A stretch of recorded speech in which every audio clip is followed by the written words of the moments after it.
What is up fighters, कैसे हो आप सब। आई बिलीव आप सब बहुत टफ होंगे।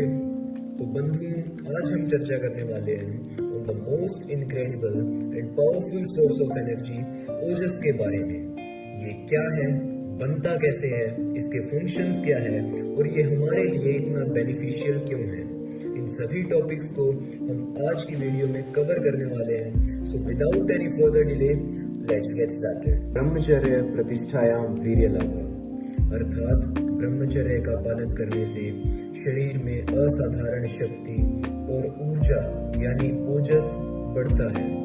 महर्षि पतंजलि ने अपने योगा सूत्र और अष्टांग योगा सूत्र में 8 टाइप्स के योग बताए हैं।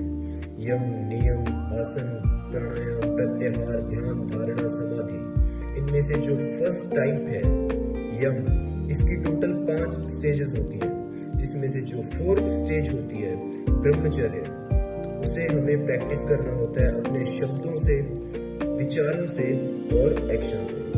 योग का 8th टाइप होता है समाधि यानी सुप्रीम कॉन्शियसनेस, जिसे बताते हुए महर्षि पतंजलि कहते हैं श्रद्धा वीर्य स्मृति समाधि प्रज्ञा पूर्वका इतरेसम। मतलब समाधि यानी सुप्रीम कॉन्शियसनेस को पाने के लिए इन 4 चीजों का होना बहुत जरूरी है। Faith, memory, mindfulness and energy यानी ओजस, जिसे वेस्टर्न कल्चर में सीमेन रिटेंशन या फिर ओजस अक्यूमुलेशन भी कहते हैं। इस चीज के बारे में सिर्फ हिंदू स्क्रिप्चर्स में नहीं लिखा हुआ, इनफैक्ट वर्ल्ड वाइड ऑलमोस्ट हर एक रिलीजन में हमें इसका जिक्र मिलता है। इसका जिक्र बाइबल में 8 बार और कुरान में 3 बार किया गया है।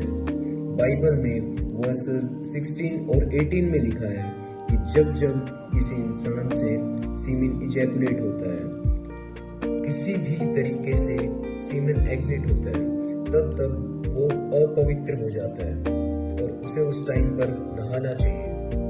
हमारे हिंदू स्क्रिप्चर में ब्रह्म सूत्र में शंकराचार्य ने लिखा है कि knowledge belongs to those who are celebrates, यानी कि ज्ञान का अभाव केवल उन्हीं को होता है जो कि ब्रह्मचर्य का पालन करते हैं।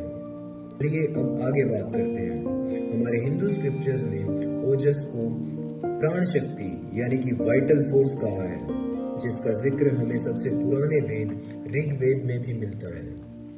तो अब बात करते हैं कि ओजस आखिर होता क्या है और ये हमारी बॉडी में फॉर्म कैसे होता है। बाय द वे, इसके बारे में, इस प्रोसेस के बारे में हमने सीमेन रिटेंशन वाली वीडियो में भी काफ़ी डिटेल में बात की थी, जिसे आप यहाँ पे क्लिक करके देख सकते हैं। तो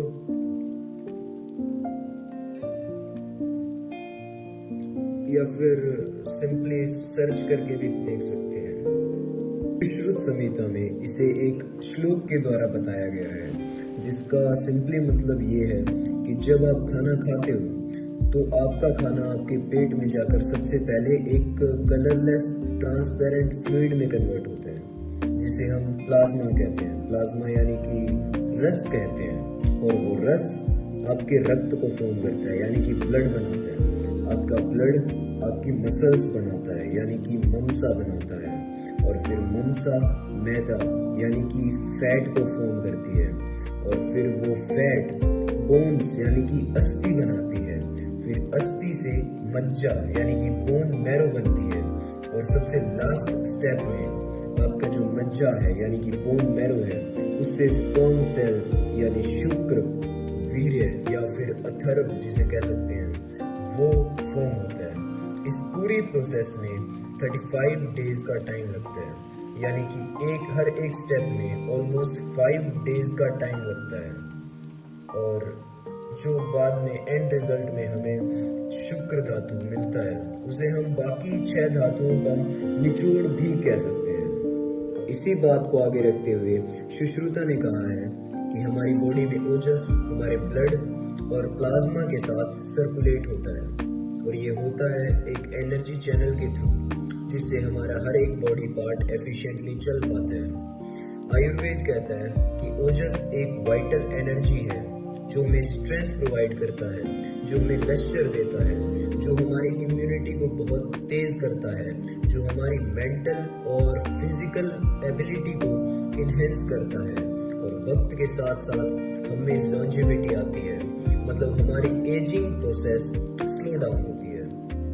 तो आइए अब जानते हैं कुछ लेजेंड्स के बारे में जिन्होंने ओजस अक्यूमुलेशन या फिर सीमेन रिटेंशन की पावर को समझा और उसे एक्सपीरियंस किया, और फिर उसी एक्सपीरियंस को बुक्स और बायोग्राफीज के थ्रू हमारे साथ शेयर भी किया, जैसे स्वामी विवेकानंद, दयानंद सरस्वती जी, योगानंद परमहंस, शिवला पथ प्रभु, Nikola Tesla, Napoleon Hill, Archimedes, Beethoven, Pythagoras, Steve Jobs और गामा पहलवान।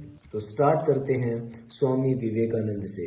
राजयोग में स्वामी जी बताते हैं कि केवल एक सेक्सुअल एक्टिविटी हमारे पूरे नर्वस सिस्टम को हिला कर रख देती है, और इससे बहुत ह्यूज अमाउंट में एनर्जी का लॉस भी होता है। स्वामी जी आगे बताते हैं कि हम एक इंसान के शरीर में जो सबसे उच्चतम एनर्जी होती है वो होती है ओजस की एनर्जी। ओजस की एनर्जी हमारे हेड में प्रेजेंट होती है, तो जिसके पास जितनी ज़्यादा ओजस होगी वो इंसान उतना ही ज़्यादा इंटेलिजेंट, इंटेलेक्चुअल, टफ और स्पिरिचुअली स्ट्रॉन्ग होगा। तो आगे बढ़ते हुए आते हैं निकोला टेस्ला पे।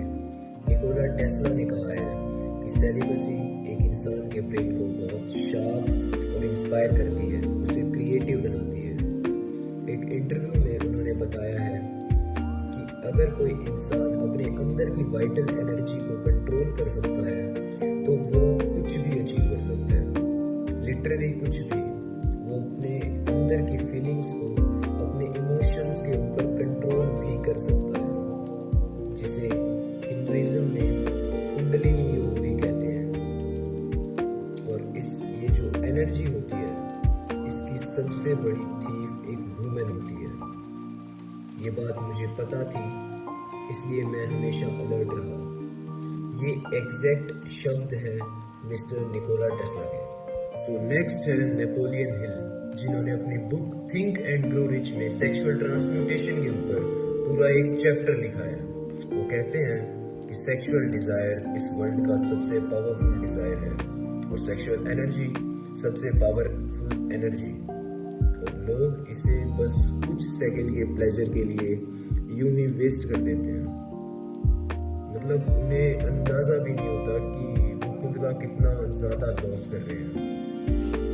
वहीं अगर हम बात करें एक फीमेल की, तो हर मंथ में 4 से 5 दिन तक एक फीमेल बॉडी से ब्लड लॉस होता है, और अगर कोई मैन ऐसे ही अपने सीमेन को वेस्ट करता रहे, अपने अंदर की ओजस को, इतनी वाइटल एनर्जी को यूं ही नष्ट करता रहे, तो वो एक फीमेल से भी ज्यादा वीक हो जाएगा। That's why masculinity is defined by semen or ojas. So I believe इस वीडियो में आपको ओजस और इसकी इम्पोर्टेंस के बारे में क्लैरिटी मिली होगी। So that's all for today guys. मिलते हैं आप सबसे नेक्स्ट वीडियो में। Till then, stay tough, stay hard.